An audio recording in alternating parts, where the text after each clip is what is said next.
تتجه أنظار ملايين الجماهير العربية نحو ملاعب مدينة الأمير سلطان بن عبد العزيز الرياضية لمتابعة نصف نهائي البطولة العربية، والذي سيجمع بين النصر السعودي ضد الشرطة العراقي. وينتظر الفائز من هذه المواجهة مواجهة الفائز في مباراة الهلال والشباب بنصف النهائي الآخر. وضمن الفريق المتأهل إلى النهائي أن يتحصل على 2.5 مليون دولار على الأقل في حال الخسارة، و6 ملايين دولار حال تحقيق اللقب.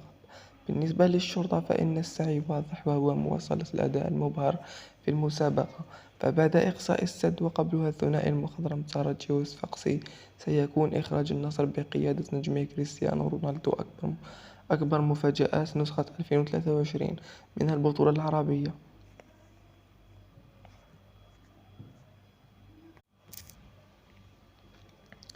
تنفرد قنوات SSC بحقوق النقل